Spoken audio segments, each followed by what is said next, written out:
And that can be a great place of refuge. Our conditioning since we were born has been to not place our attention on that awareness, but to place our attention on everything that is appearing within the awareness. We have been conditioned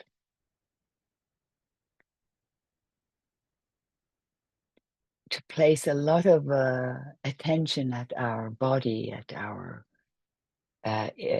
appearance, at our human beingness. So much to the extent that we came to the conclusion that this is what I am. I am this body. I am my thoughts. I am my feelings. Yet if we start to investigate that,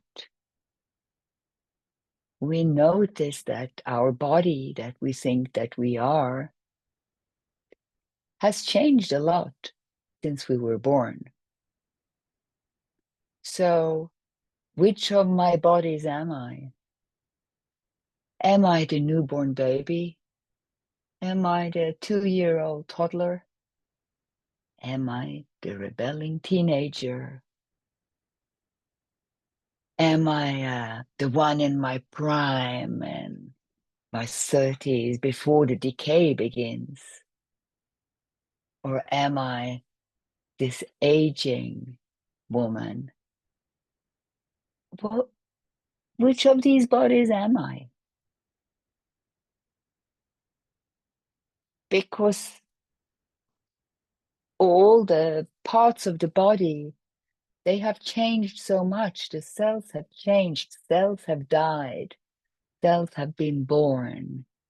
Some of us have body parts that have been exchanged. Am I less? Does that affect? Is there less of me if I have to take away an arm or something else? So the body is definitely changing. And Bob used to remind us of that everything that is changing and is not what's constant, what's really real. Because there needs to be something that is never changing for there to be the ability to notice that there is change. So if the body is always changing, well, we probably aren't just the body. And the same goes with our emotions and with our thoughts. They are also changing all the time. They come and they go.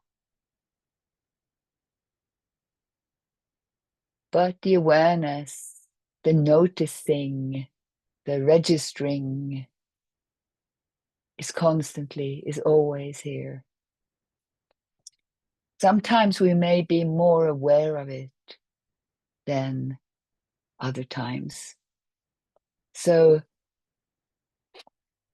this life experience, the life we are living, we could compare it with when we are at the movies.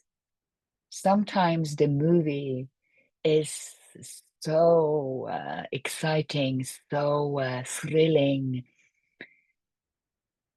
so draws us in that we forget to eat our popcorn. We forget that we are in the movie. We forget everything. And when somebody gets scared in the movie, we jump up in our seat and we too scream. We are so into the movie that our body reacts as if we were also on the screen. And the same is happening in this life movie. Sometimes we get so totally into something that we absolutely forget that the awareness is there that is registering it all. It's like, oh, wow, we can become lost, and we can become lost in what we would be classifying as quote unquote negative if we are in the duality, which would be when we are getting totally involved in an argument and feel like somebody has stepped on our toes, and we feel insulted or whatever, and we start to defend ourselves, and we totally forget that the awareness is there that cannot be offended. So that would be a negative example, a so-called negative example. A positive way would be when we're in the flow. If we are in the midst of a creative project, or dancing, or uh, doing something where we also get totally absorbed into what's going on, and we totally forget time and space. And in essence, one seems like it's positive and the other seems like it's negative, but it's the same. In essence, it's the same. It's just that we at that moment that is what's happening. It's not worse than looking up on the sky on a cloudy day or when it's totally foggy and overcast. We don't see the sun. We can't feel the sun, but we do know it's there. It's there somewhere. And where every time I look up on an overcast sky, I don't think about that the sun is actually hidden behind the clouds or behind the overcast. I still think that it's cloudy. And the same thing happens in the play.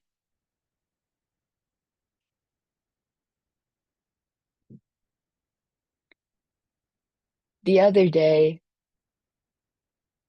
I was sitting on my pillow that I sit on sometimes. Some call it meditation. I call it just sitting on my pillow. And I was aware of that. My head started to yang, yang, yang, yang, yang, yang, yang, there was a lot going on in my mind. And it was so beautiful because suddenly I just hear Bob's voice. Full stop. And full stop happened. And the voices, they just disappeared. Full stop. And that led me to begin to, then it stopped, and then new thoughts came. Who did that stop? Did I do that full stop? Is there free will, or what's happening? And then again, full stop.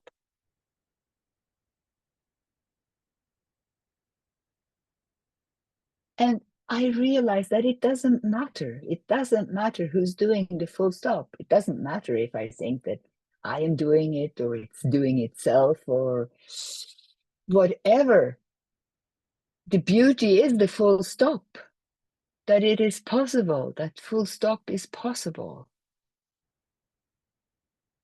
That refuge is actually also there at any point of time.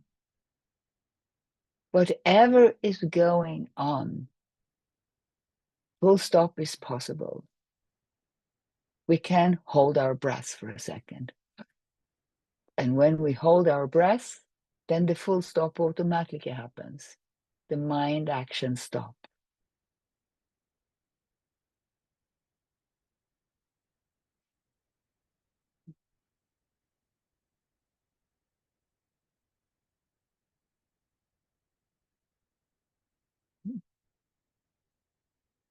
Yeah.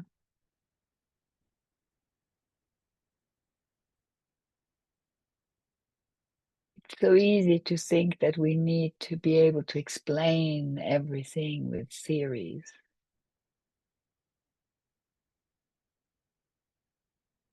Or to ponder things intellectually. But the fact is that the only thing that there is this moment's experience. So what can we be aware of in this moment? what is actually true and real in this moment. We don't even have to label it. What is in this moment? What is happening in this moment? And just see that all is just appearing here and now.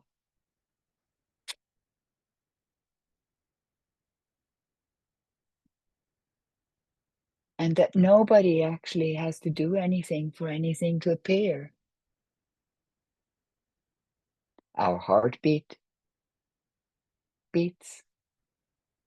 I mean, I don't have to do anything either for that the words that come out of my mouth are coming out of my mouth. I'm just sitting here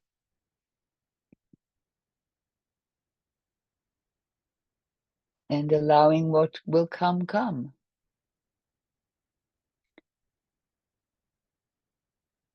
Like if I was a flute and life itself is playing a tune through me.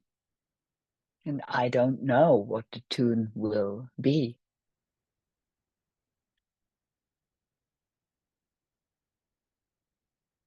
I have no idea.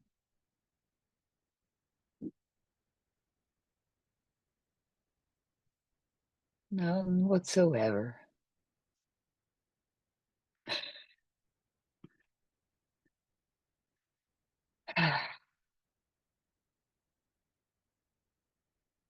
Yeah.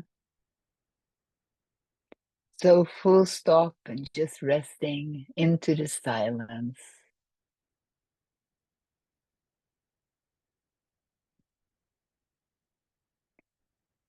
Being smitten by the mystery, the curiosity.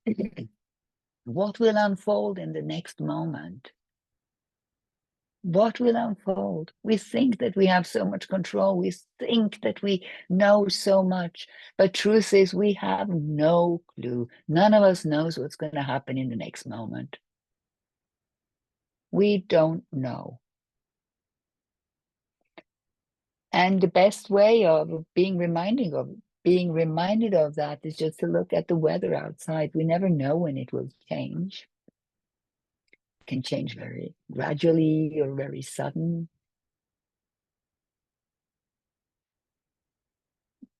And we don't know what thought will pass through our head. It can come very suddenly or creep up on us. Emotions can change from one moment to another. One phone call can turn the world upside down or the other way around. We don't know anything, so we're just here for the ride to experience all that there is to experience. Both sides of the coin. And that's what I loved about Bob when he gave the example of both sides of the coin or two ends of the stick. To remind ourselves that one can't be there without the other. So this illusion that everything, that we should always be happy or in a good mood or everything should always go smooth while living this experience, that's an illusion. That's not the way. It will go between the two ends of the stick. Both ends have to be there for the one side to be experienced. So that is, life will be lifing between these different poles, between the ups and the downs and the lefts and the rights, all these opposites that we need to be able to experience, where the whole life is happening in between. Yeah. So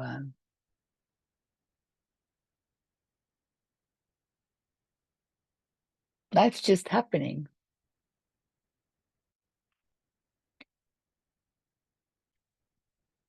But it is quite a relief when realizing that nothing has to be taken so personally. When the identification with the body-mind costume isn't made in concrete. I deliberately say made in concrete because I'm not going to pretend that it never is there. No. The moments when triggers come, when reactions come. And that's okay. That's okay. That's also just something that happens. Yet there is still an awareness, there is a knowing that actually also just is something that happens and is not taken so deadly serious. It's just one frame in the movie of life.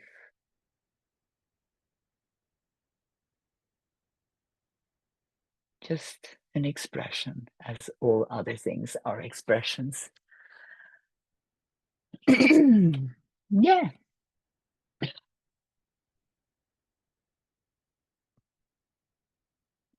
Yeah.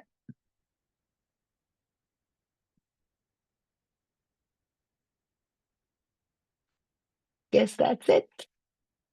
That's folks. Yeah, I stop there. That's delightful, absolutely delightful. The ease of not knowing and of not needing to know. Tanya, you should be unmuted. Girl. Hello, folks. I don't know if just a technical thing, if everybody else has noticed this, but I noticed the sound when Jenny was speaking going in and out. Is it just me? No, I heard her all right. Okay. Because I turned off my I turned off my video, and I think that might have helped. Okay, that was a beautiful spiel, Jenny. That was really beautiful.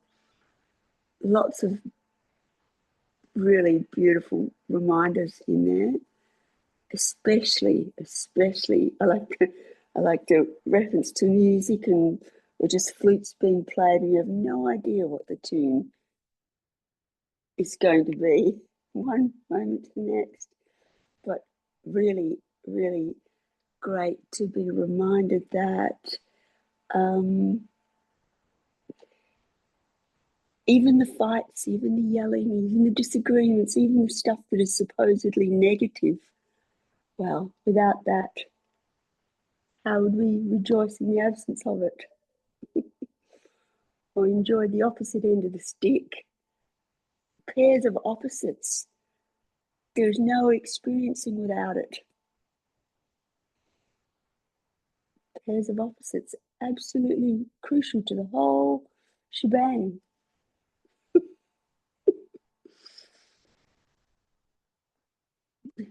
It's just as it is.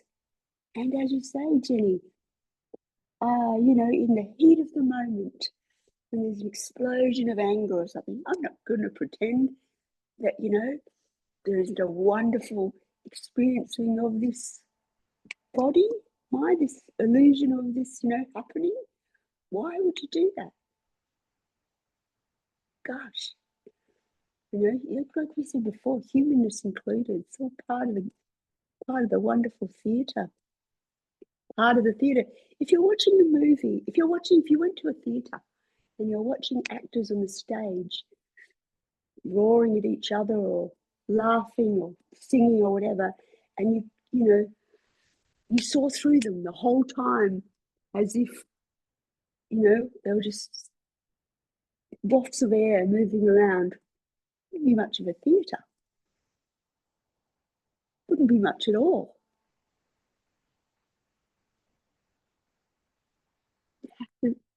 All of it or none of it. Love all of it or none of it. I think that pretty hard to do the second option. But that's it, isn't it? You got to, you know, when the seeming negatives come up, but I love that too, because that's what enables so-called positive stuff to be experienced. We can't have one without the other. And we were talking about cats, pussycats and freedom the other day. And a pussycat doesn't really have a concept about being free or not being free, or being caught up as a seeker and being entrapped in seeker becoming or wishing or seeking. Because the cat has never imagined being that. The cat will never enjoy imagining being free of that. So to enjoy the concept or the joy of being free, have to be able to have imagined not being free. What's wrong with that? What can you do about it? What can you do about it? Because, again, as Jenny said, no idea what the flute's going to play next, or the trumpet or the sax or whatever. We're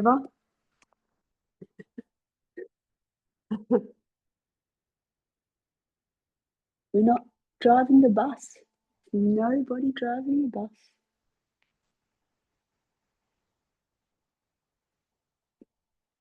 Thank goodness. That's it. Yeah, thank you again, Jenny. That was really, really good. Really good.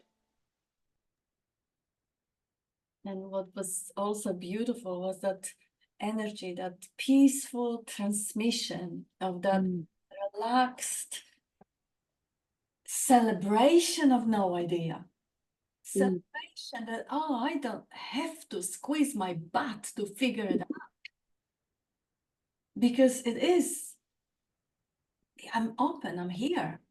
I'm happy to be surprised. I'm happy to discover that next tune, next thought, next behavior. Whether the thought is going to be an outburst of eruption of a volcano of anger, or whether it is going to be lovey-dovey kindness type of a thought, I don't know. I had, as usually on that day, my ladies group, painting art group, where we had another beautiful, gentle conversation with one of the ladies who claims that, yes, I get it all, but and then comes the story. I'm still getting trapped. I'm still getting, Nisargadatta says, be earnest. I'm still not there yet. And that's the melody the flute is playing.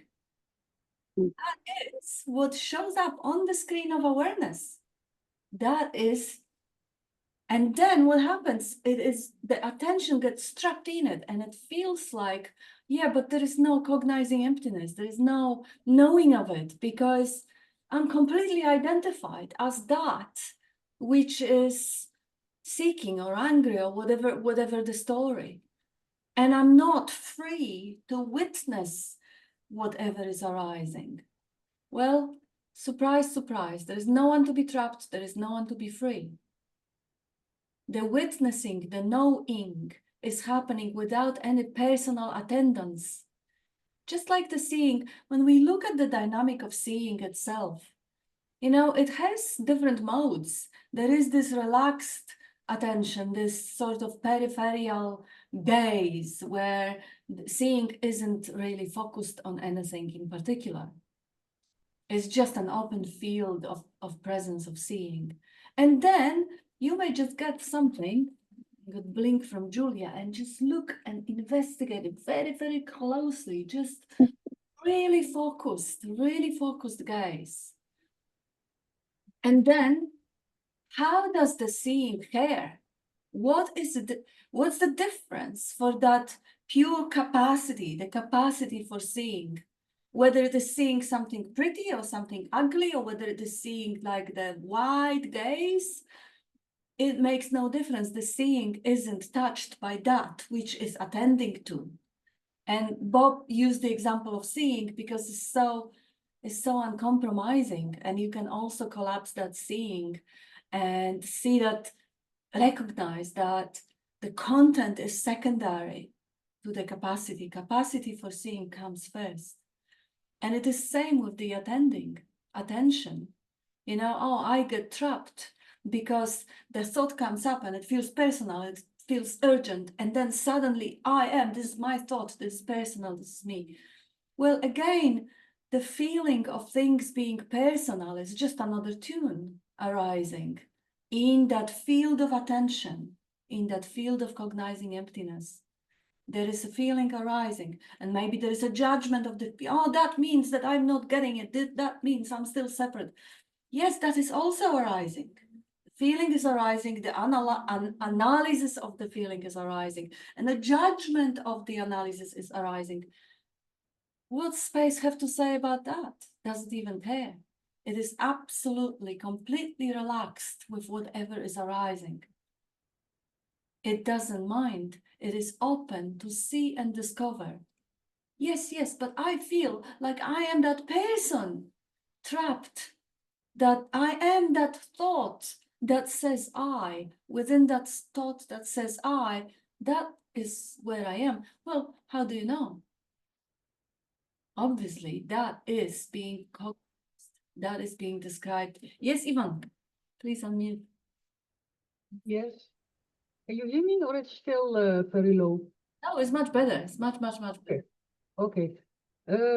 Yeah, I was thinking about a resting place, and in the Gospel of Thomas, Jesus says there, the foxes have their holes and the birds have their nests, but the Son of God has no place to rest his head upon.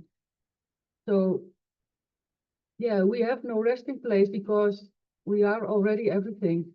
We are the Satchitananda, and we don't need a nest to hide. We cannot hide, because where would you hide when there is no thing to hide? Only a thing can hide, and we are not a thing. So yeah, it's what Jenny was talking about, that yeah, there is no resting place. And the rest is when you say full stop. Because when you say something, then there is a boundary. When you say something, then you define something, or you say that is there and that is there. Then you have all objects, and only objects can hide, but we are not an object. So there is no place to hide. There's only that. And we don't need a nest as the birds. That's what I wanted to say. Yeah, absolutely. That desperation to find a respite, that tendency, okay, maybe if I get a better job, or promotion, or $1 million in the bank, or maybe this, or maybe this, or maybe when I find enlightenment, I will be at rest. There is no one there. It's just an urge arising in the space which is already at peace and at rest, restful. But we have Cornelius and Blaženka. So Cornelius, would you like to mute first? Thank you. Thank you, Yvonne. There seems to be a lot of stories about pots made out of clay, and that the space inside the pot is separated from the space outside the pot until the clay pot is broken, and then there was never any difference between the space in the pot and the space outside the pot. So there's waking up in the morning, and there's clothes on the bed, and there's breathing. And the breathing goes into the bathroom, and then there's seeing down into the bowl of the toilet at the water. And then there's a feeling of like eternity. Like I'm always here in the toilet. But then there's other moments, I'm always sitting here in bed with this book. And there seems to be like an infinite variety of different environments, and it's always now and it's always here.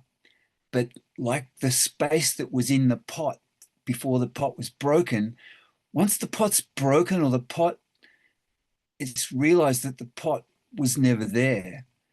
The two spaces were never separated. It seems to be like that with time, that time only exists via thinking. If you don't think, there's no time. How can there be?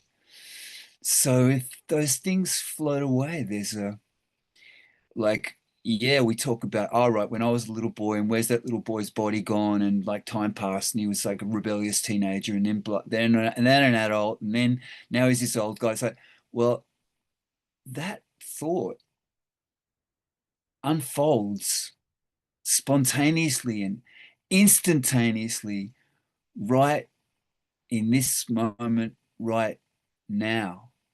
And isn't that amazing? The paradox of like a million years unfolding right now.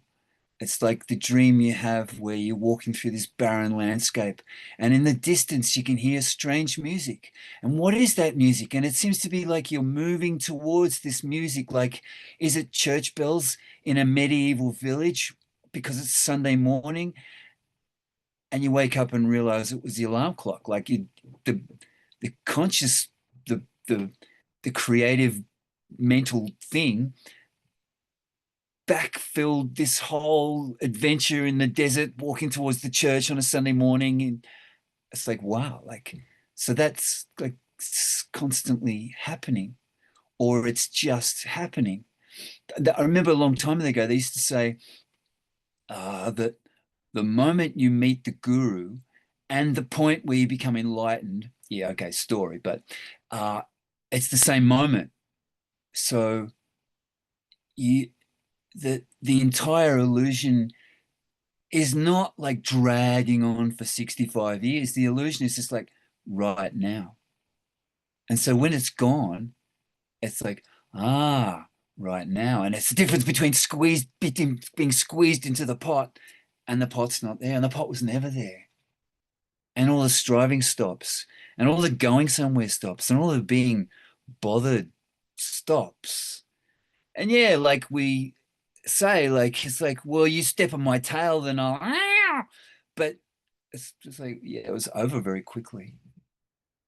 And the best thing in your life is over very quickly. And the worst nightmare come true is over very quickly. And you're on the other side of it. It's like, oh, back with the space without any pots. So, yeah.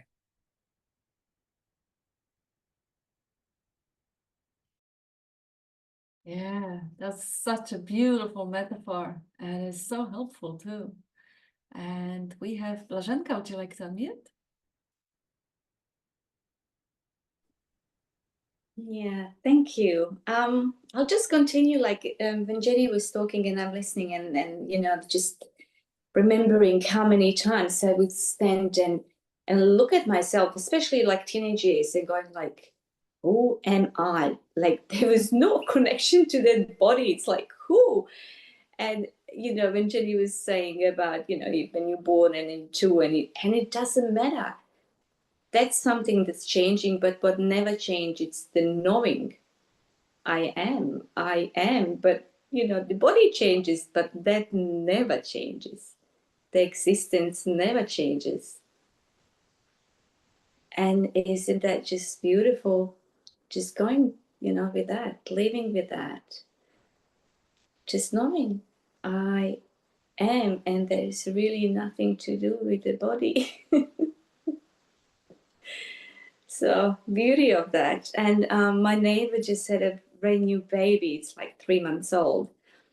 And, you know, when she's out and I see her, like, yeah, like, you know, I go and talk to her and I just kind of absorbed and with, you know, I'm aware of it. in a moment she's trying to talk to you with the goo goo gaga, the next second she's crying. And it's like, who is doing that? You know, we think we cry because we're upset and all of that. The baby does not know why is she crying, because it's happening. And it's just a thing. So the beauty of just being. Yeah. Yeah. Yeah. So that was pretty much it that I wanted to share. How amazing it is just knowing I just am, and it's really got nothing to do with this. Yeah. That's it. Thank you. Yeah, that's beautiful. That's just how relaxing it is. Everything that has ever been needed is already present. There is absolutely nothing that needs to be searched for or found. It is already present, shining of its own, ever fresh, right now. Not in 1,000 satsangs, not in the 10 lifetimes, not when I do enough of hours, thousands of hours of this, that, or the other, right now. And the contentment, the relaxation. Okay, so because one of the ladies on today's group says, okay, so what am I going to do now? Because when the mind is rushing, how do I pause the thoughts? How do I enlarge or extend the gap? Oh, yes, the doing is also arising. Just like the screaming, the crying of a child is arising, or a bird's looking for the nest is arising. Nothing that life itself needs to do. The patterns are already available for the experiencing and expression. The patterns are already preconditioned for the bird to fly, for the cat to meow, for the baby to cry or gurgle or whatever.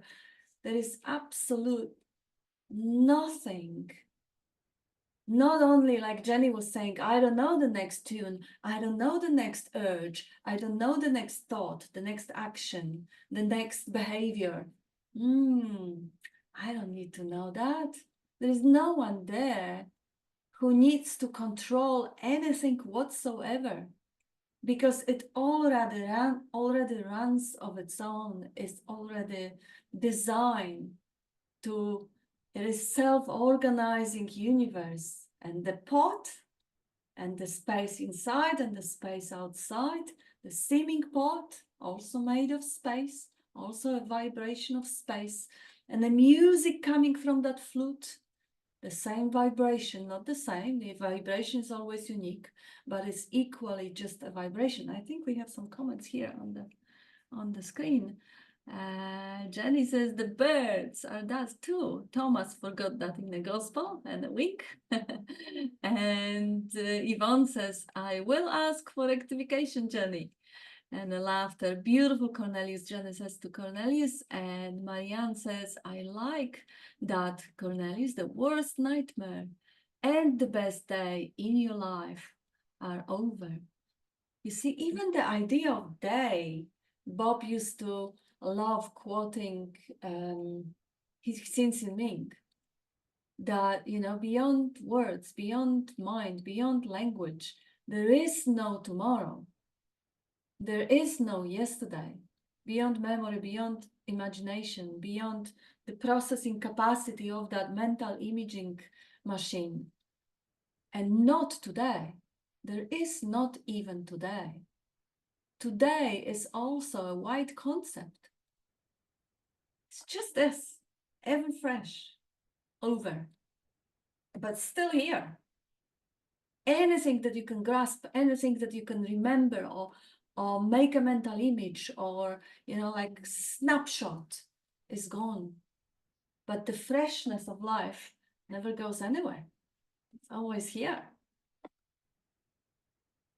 I'm gonna pick a card of the, is that gonna show or not? Yes, that's a beautiful card. That's a little thing I made in Corsica in France. I was scuba diving probably good 20 plus years ago. It says resonate with that. You can't find any beginning to this body, any original cell. Go back to your ancestors. The food they ate, prana, all contributed to it. There is no beginning, only spontaneous flow.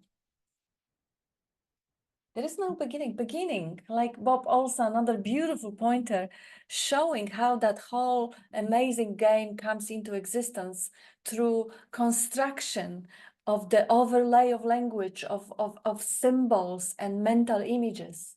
In the beginning was the word. Without the word, you can't label anything as beginning. So there is no beginning. It is beginningless, endless, timeless, spaceless, bodiless, mindless. Just this. But you put the word beginning, okay. And you trace the beginning. Trace the beginning of the body. Okay, maybe the conception. No. Even prior to the conception, the cells were already alive. Even prior to the aliveness of those cells, there was the food when the grandmothers and the grandfathers met, and the energy in that food that made them feel safe enough to find attraction, the energy of that attraction, the energy of procreation, then the construction of those cells passed over to the parents. You can't trace the beginning. And even tracing the beginning is a story too, because, hey, where is it? Where is it now? And is there an original cell? If I don't think about it, is there a body? What is the experience? And this is the beautiful little experiment in which you actually see, and Blaženka has touched upon it beautifully, you know, aliveness, the presence, the existence is not generated by this transmitter receiver machine. The aliveness, the energy field, the pure potentiality exists whether you stick the body in that field or you don't. It's like, you know, the electromagnetic waves are penetrating, the pure potentiality penetrating. You put on the TV and you see the screen. You put on the body and there is seeing, hearing, tasting, touching, smelling. But the aliveness, the pure existence, the intelligence energy, like Bob used to like to call it, is there. And from that field, the body, the mind, the thinking, the labeling, the construction of the world within the world, moment within the eternity, and the next one happens through the capacity of creation. No wonder they sometimes call it God or creator. The creative capacity of that field of energy, which we sometimes call attention also.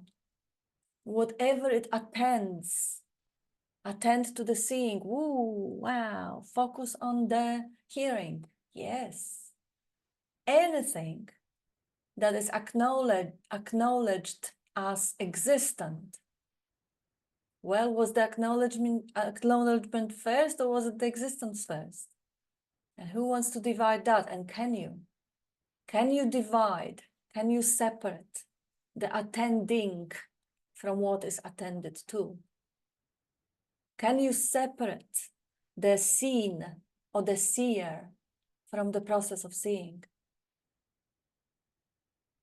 Can you separate anything that arises in the dream from the field of knowing that it is arising?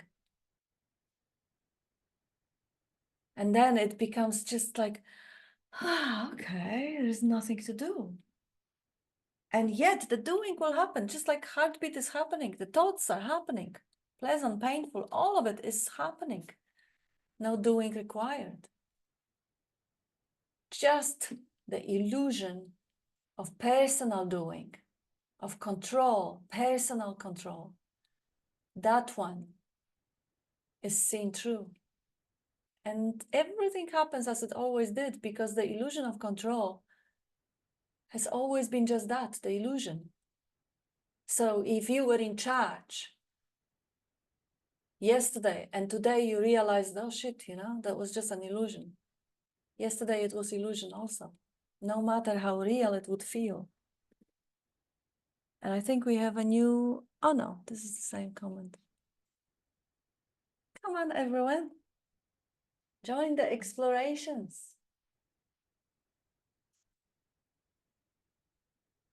And, oh yes, Cornelius, come in.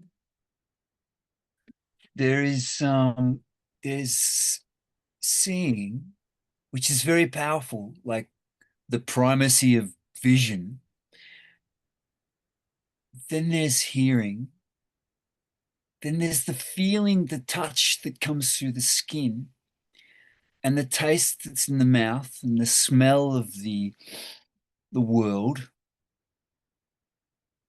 Of course, what is it that each sense refers to the elements, like there is space, and out of space comes hearing, and there is light, and out of light comes seeing. And anyway, it's this progression of things. The point is that all this information appears to arrive at a central point, at this reception point where the perceptions arrive and are interpreted. The point where they arrive and the interpretation, that's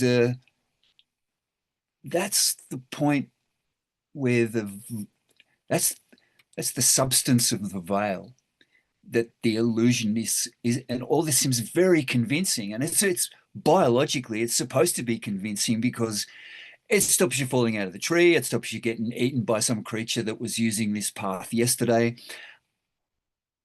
and that as an organism it seems to be all that's there. There's no claws here, there's no armor, there's not even any fur. So this business of like all those perceptions arriving here to make this organism somehow think that it's something other than just a sort of monkey, it's very convincing. And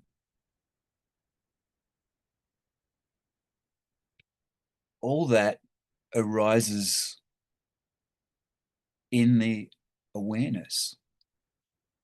And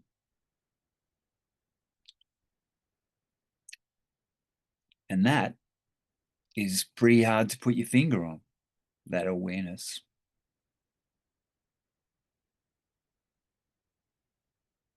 It is impossible because it's not an object. It's the pure subjectivity. Yeah, beautifully put, Cornelius. And Jens, would you like to unmute? Yes, thank you. I have a question actually for all and everyone. If we stop and don't think, how do we know that the body is not us or real? How do we know that all and every phenomena isn't who I am, isn't real? Thank you. Beautiful. Beautiful. Yeah. What do we know without the thought? How do we know whether we are or we aren't? Without the thought, can we even have question? Do we even care that I am this but not that? Or I am not this but that? If we stop, what happens to the seeking? To wanting to know? Is there any need for that? Let's have a look.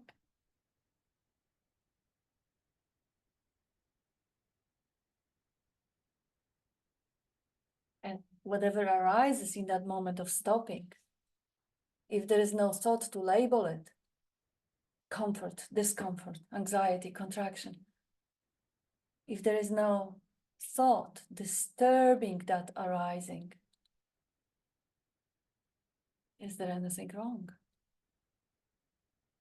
Is there any requirement to define it in any way? Vibrations arising. Is there any even need to call it a vibration? Or measure how long it is going to last? Or what it is doing to the heart or a breath or whatever? No. Space doesn't need to do any of those. Yes, Cornelius. There is being and there is knowing, and that's all good. The slightest elaboration on that or attempt to divide any of that into particulars or what ifs is just another it's just another string to lure the awareness back into the illusion. It doesn't matter. Who cares? Why do you ask? Etc., etc. Like scission, to cut it into bits. It's just like there is being and there is knowing. And that's all that's needed to say.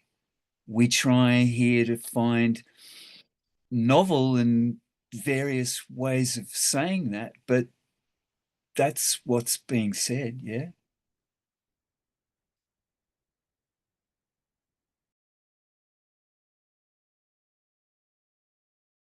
Yeah, beautiful. And Rohan said here in the chat, love the line from Xin Ming, make the slightest distinction, however, and the heaven and earth are set infinitely apart. Yeah, that was also one of Bob's favorites because he would, it feels like, even without making a distinction, come on, heaven and earth, infinitely apart. But really? Really? Heaven is space. What can ever be apart from space?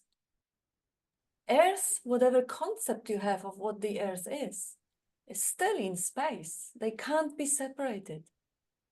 It's only through language, through labeling, that we put them infinitely apart. Space, heaven, out there, far away. How do I get to heaven? Come on, I'm in this hell of a mind. And Yvonne says here in the chat, everything goes on automatic. Perfect. No doer anywhere. Absolutely. Yes, and I also like to remind that, the only conscious element is the knowing. Everything else, all the pattern that is arising is a pattern. Whether it is a habit of behavior or whether it is a pattern of thinking. Tanya, would you like to add something? I just yes, Cornelius saying how you attempt to nail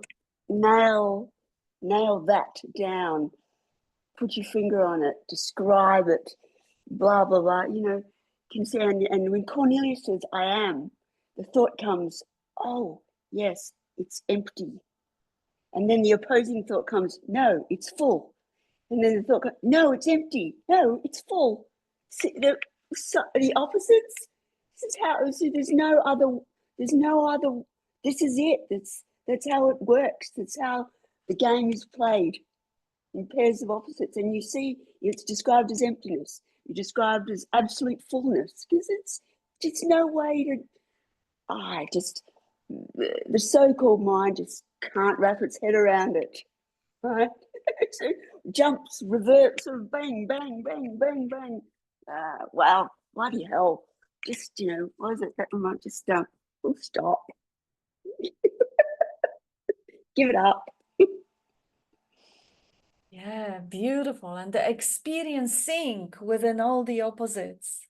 There's just all embracing the good and bad, the pleasant and painful, the black and white, the experiencing, the space like touched. Cornelius, you on?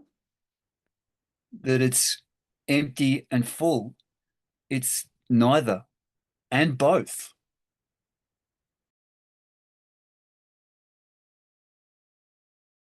Yeah, neither and both.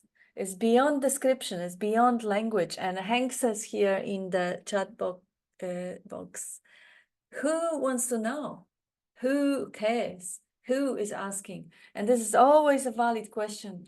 If there is any grasping happening, any grasping, oh yeah, I'm almost getting it, I'm getting it. Oh yes, I resonate, I.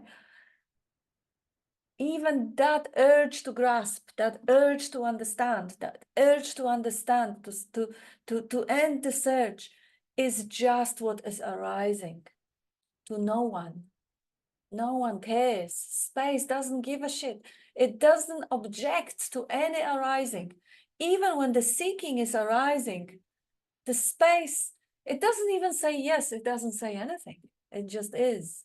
The pure isness, the pure existence, the pure being, knowing, loving to be, the pure Satchitananda, the relaxed, space-like, sky-like awareness that you can't, like Cornelius said, you can't grasp it because it is the pure subjectivity. It is what you are. You can't objectify that because it isn't outside. It isn't inside either because there isn't any inside or outside. It is just this, just this. And the dream is changing all around it. You know, right now you may be sitting somewhere or lying down somewhere. And then the dream changes and you may be flying in the airplane, or you may be running from the crocodile while the body is sleeping in bed, or you may be engaged in the sexual fantasy or whatever it is. The dream, the content of the experiencing is constantly floating, dancing, lila, maya, dress, colorful, changing. But the experiencing, the being, the knowing, space-like, pure aware-ing, life-ing, it doesn't want anything. It doesn't need anything. It doesn't have that quality of arguing with whatever is arising. It doesn't care what is arising. It doesn't mind what it is arising. And this is the pure sentience, the witnessing presence, the cognizing emptiness, the pure singularity.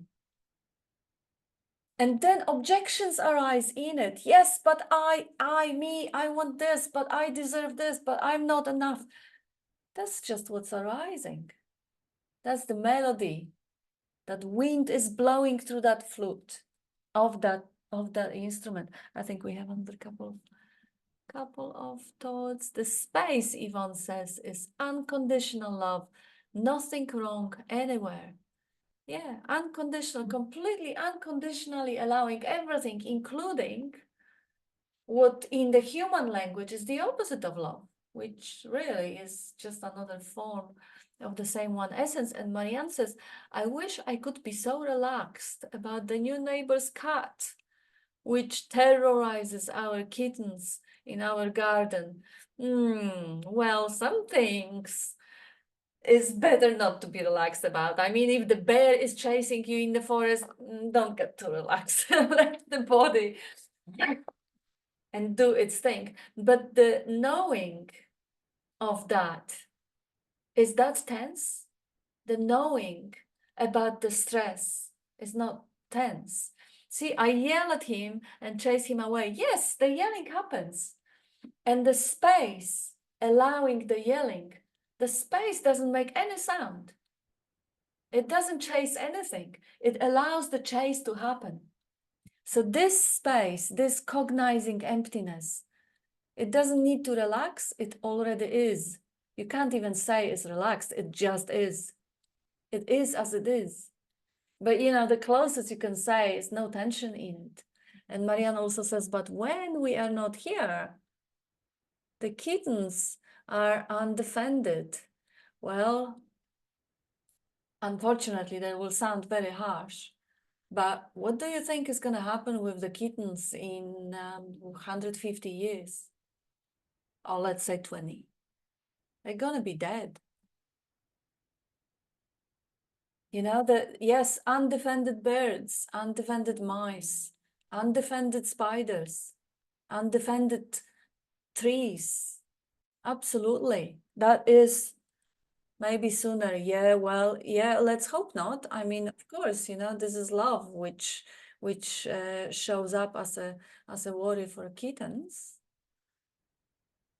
Oh, yes, just recognize love, and there's only that many actions that the body will be able to exercise out of the circumstances. Some things, you know, the serenity prayer cannot be changed and have to be accepted. And on the ultimate level, acceptance already there is just to be discovered. And Cornelius, would you like to unmute? There's a thing that's come up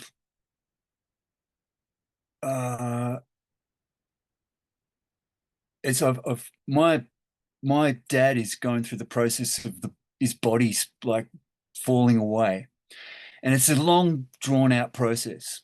I talk to I'm in Europe and he's in Australia, so I talk to him regularly, but I haven't seen an image of him. So yesterday I saw an image of him, and I haven't seen him since August, and he's sort of he was a big bloke, like a big soldier, very thick and rough looking. Now he's suddenly like a very tiny little skeleton, and all that flesh has kind of fallen away. And a strange thing happened.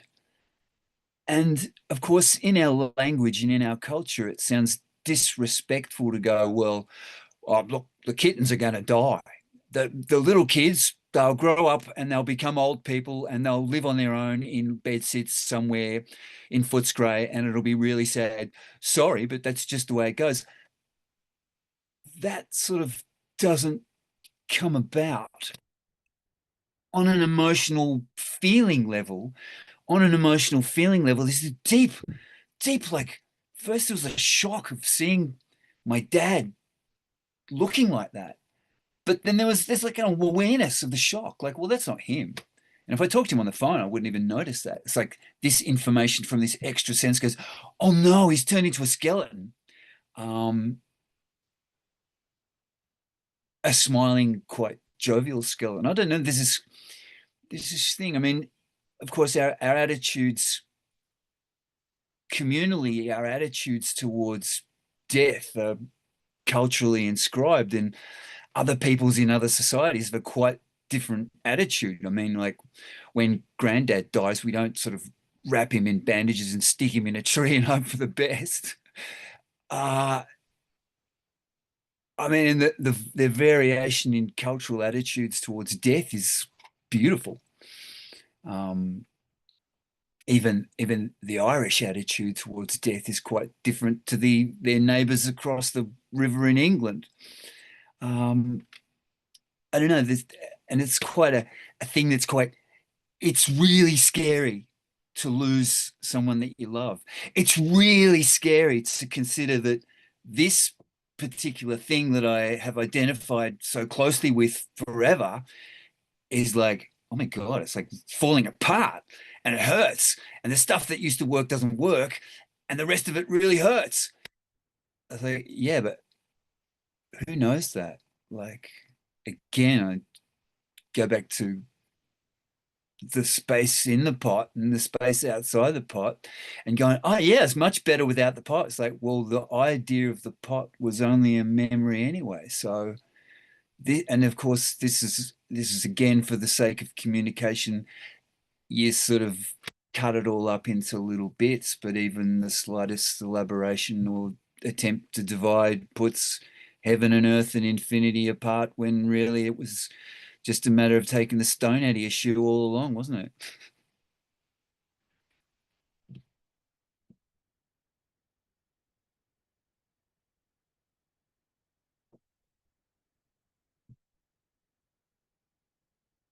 Yes, and we have a couple of comments here again in the chat box. Marianne says, our last cat died as a result of the cat fight. Well, and undefended children, that was when we were talking about undefended things, says Diane. And Marianne says, I'm concerned about my animals, naturally. And Diane says, can you make a little house for them with a run for when you are away, like a little chicken tractor, Marianne? And she says, Marianne says, there is an open window for them to come inside, a small gap, tricky for the larger cat, but possible. Yeah, so back to non-duality then. What Cornelius was saying, yes, the approach to the idea of death is one thing.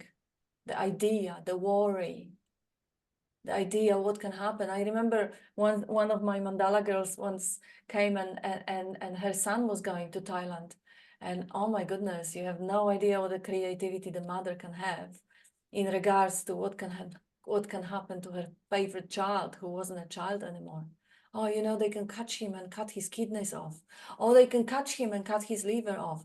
Or they can do this, or this can happen. They can steal his money, or the airplane can fall, or this. And at some point I say, woo, woo, how about everyone from sitting around the table bring up 3 most ridiculous stories so we can make it absolutely laughable.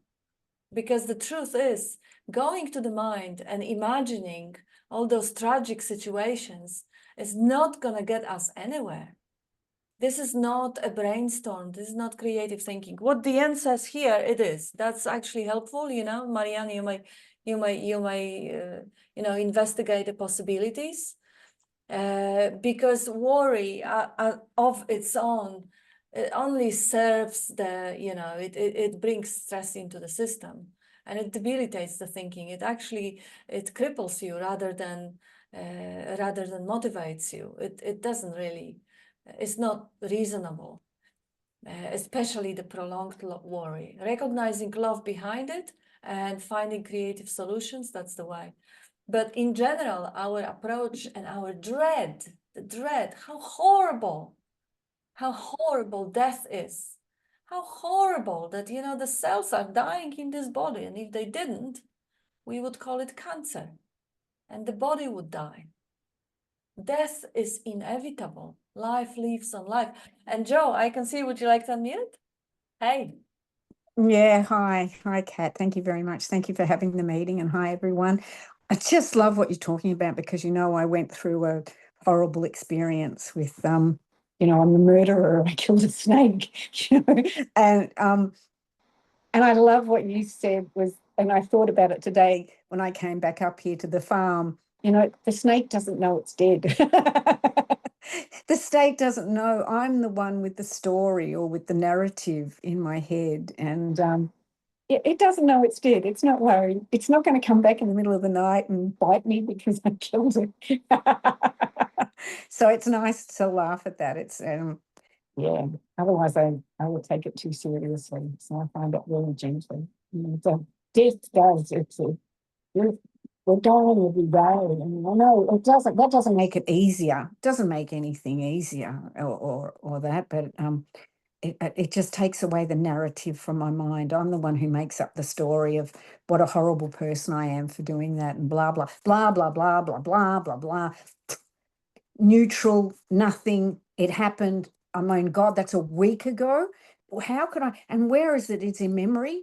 It's in memory of what's happened. I mean, I feel for the other ladies' beautiful cats. We do worry and we do care, but we don't know what's going to happen, from day to day. I mean, those cats might attack the other one and give it a heart attack and that one could die. We don't know, it's all going to unfold. But anyway, I just wanted to share that. Thank you very much.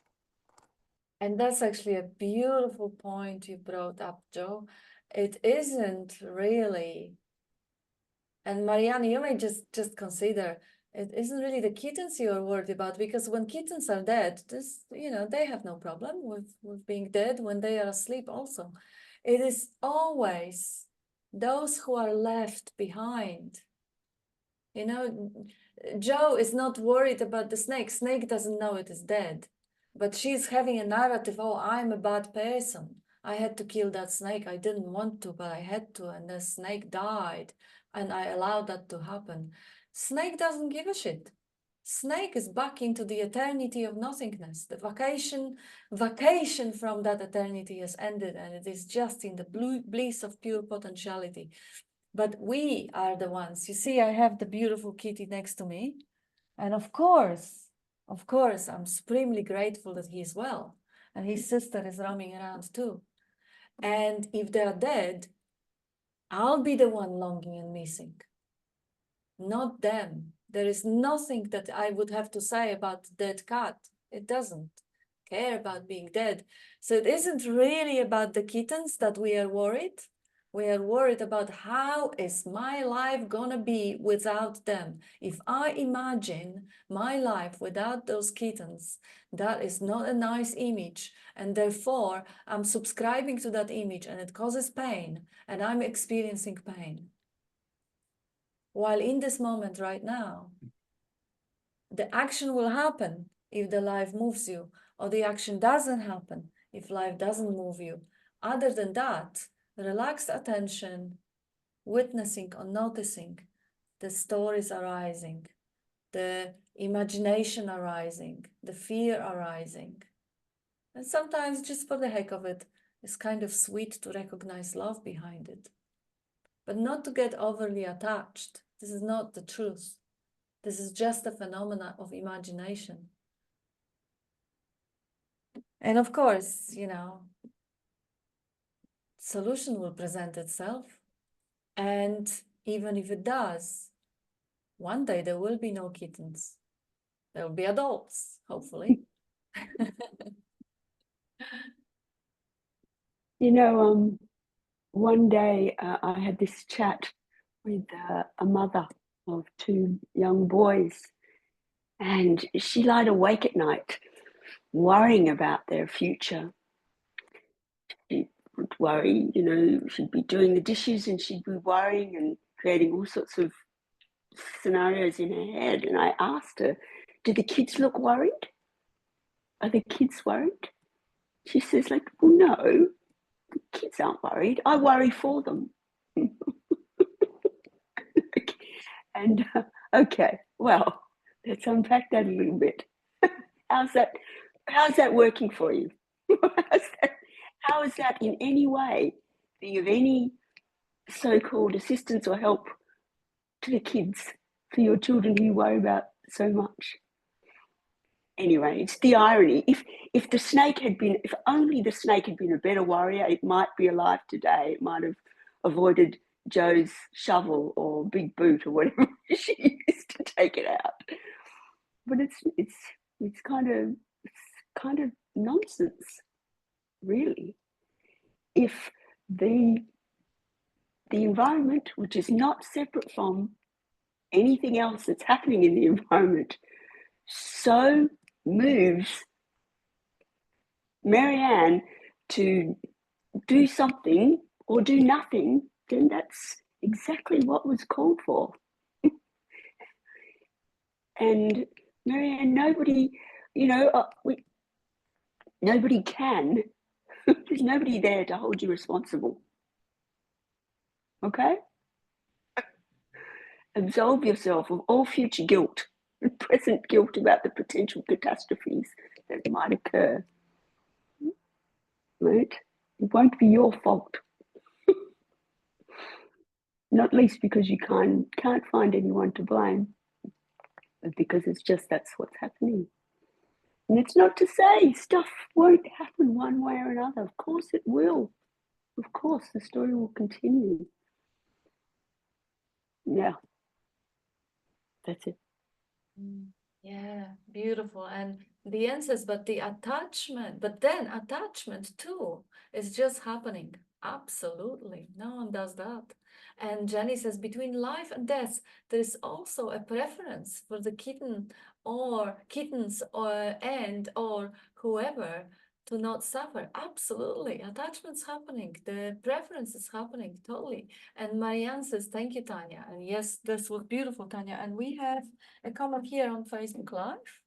And this is from Gilbert. And Gilbert, actually, my mandala girls were really appreciating your comments, Gilbert, just so you know. They on the ball, and so do I. Self-centered activity is due to a belief in me. This activity can contrive all kinds of authority.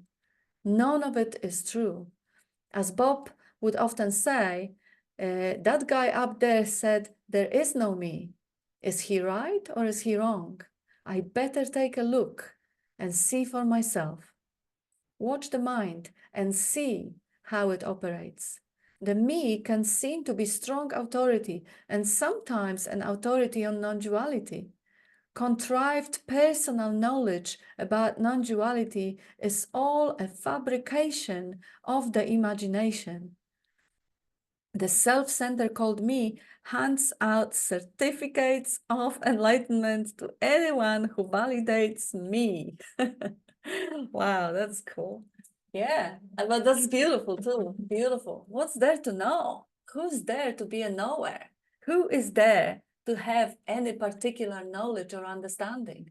If there is anyone who claims, I get that, well, keep looking, because that bloke, as Gilbert says, that bloke, that guy up there, Bob up there in heaven said, there is no me.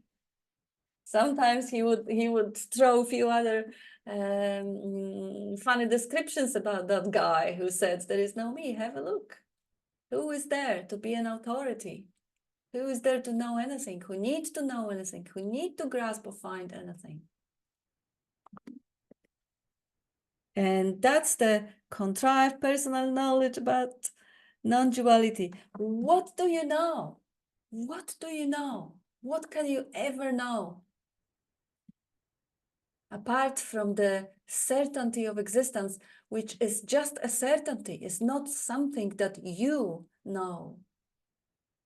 No one can own that existence. No one can deny it either.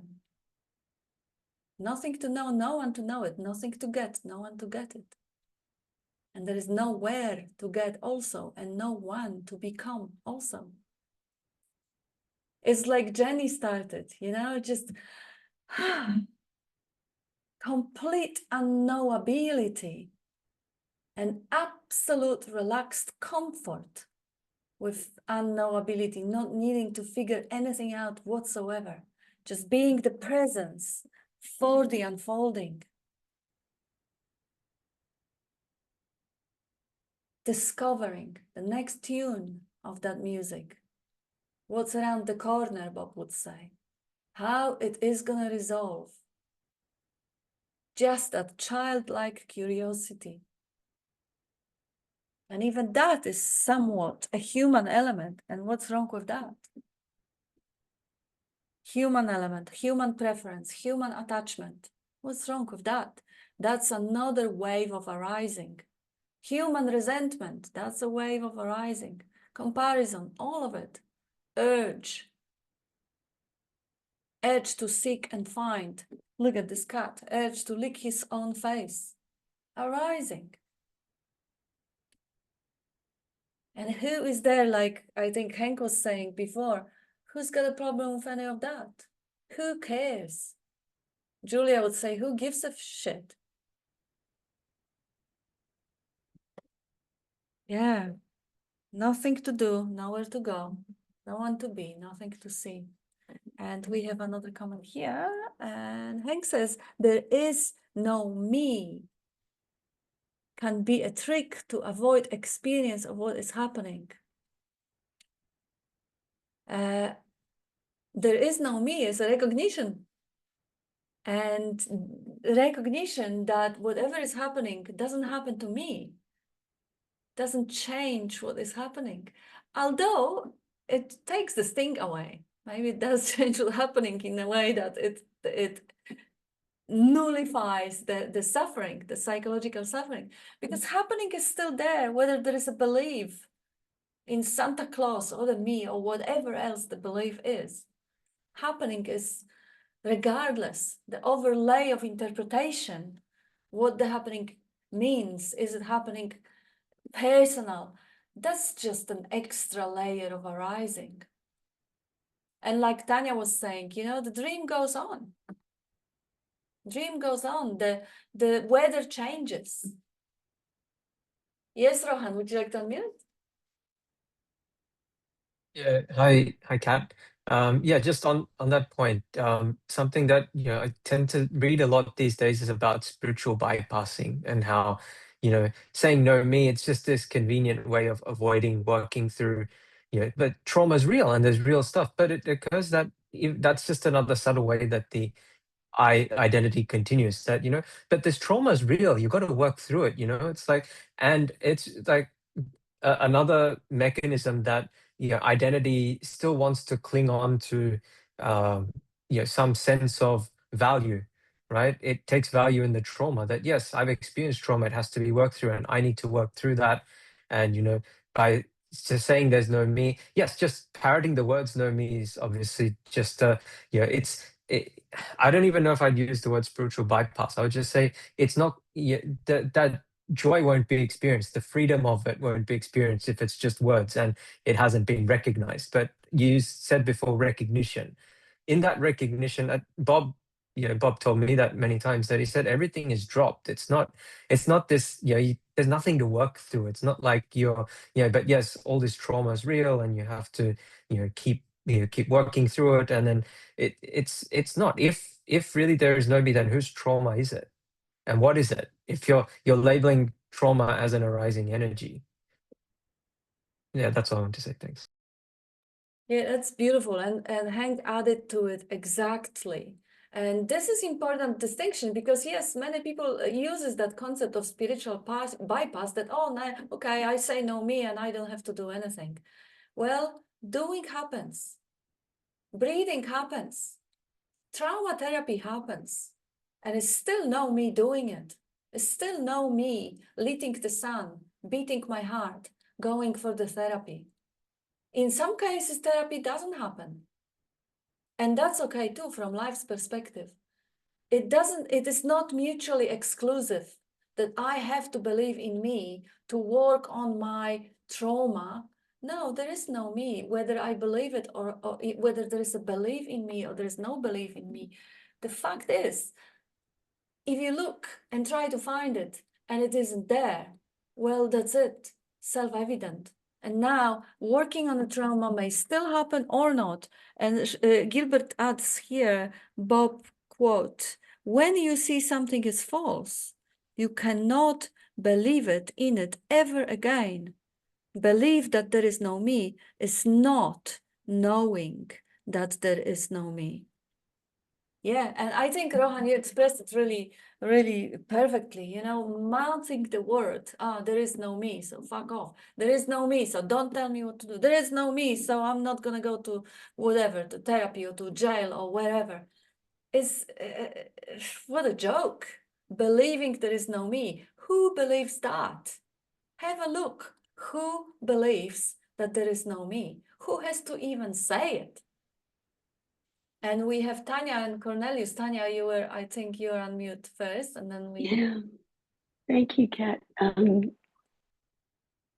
How about, often Bob would begin by saying, start from the position that you are that. Start from the position of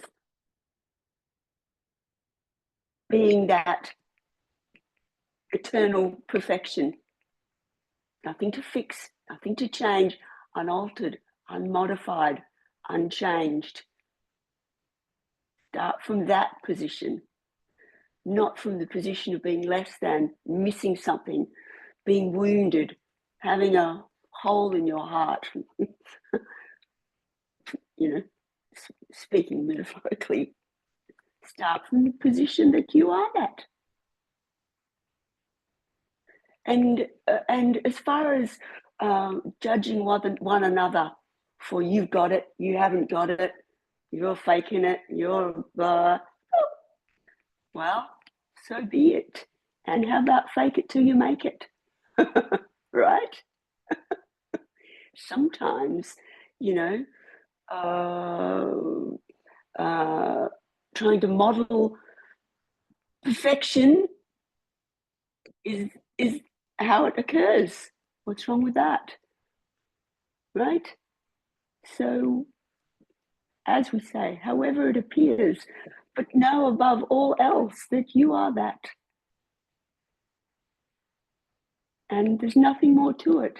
And I was just thinking more about Cornelius's dad and how he said, yeah, the body is changed, and he's gone from this robust soldier of a man to this, small little package, but to that which is, nothing's ever happened. It's been nothing's ever changed. If Cornelius's dad were to so-called look down the tunnel of time, so-called of his life, there would be no change. The being, the presence, that we can't describe, it's exactly as it's always been, always here. And then, just like an appliance or, a robot made of plastic, whatever is driving the animation will stop driving the animation, and then it'll be just a piece of plastic or, bag of meat or whatever. That it never was. Yeah, that's it. Over to you, Cornelius, I think.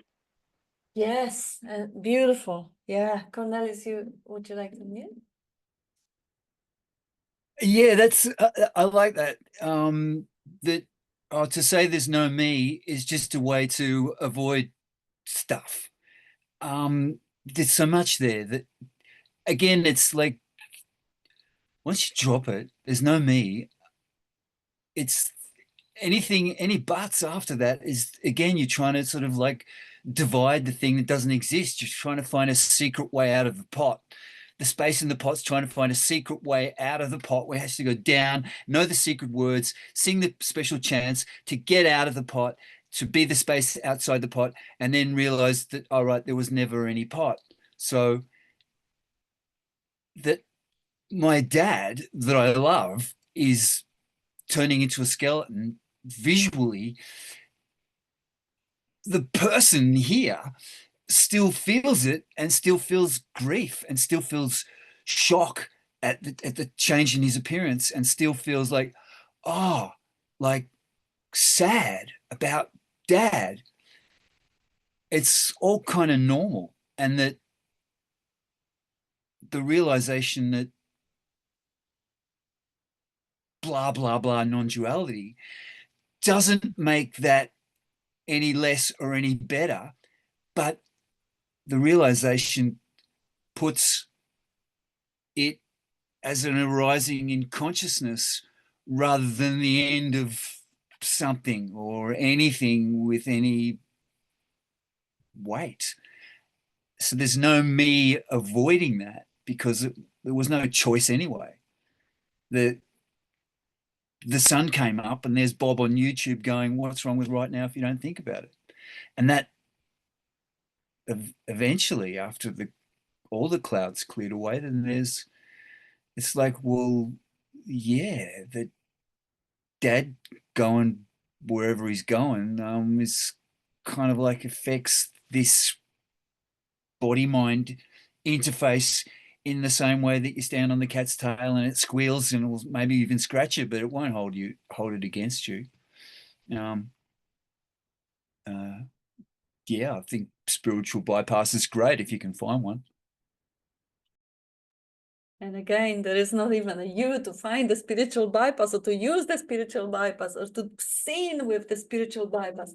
So the concept is slightly ridiculous, but I'm going to just read a couple of last quotes and we're going to wrap it up. Jenny says, yes, who has ever to say there is no me? Needing to say there is no me is hilarious. Only a me needs to say it is not. And like skywriting, says Yvonne.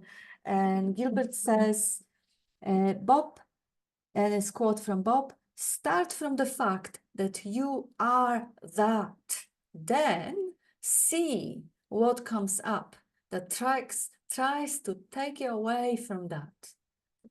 And you'll see that's just a mad idea, nothing else. Whether that idea is labeled, I'm not going to do anything, or I will do, or I will bypass.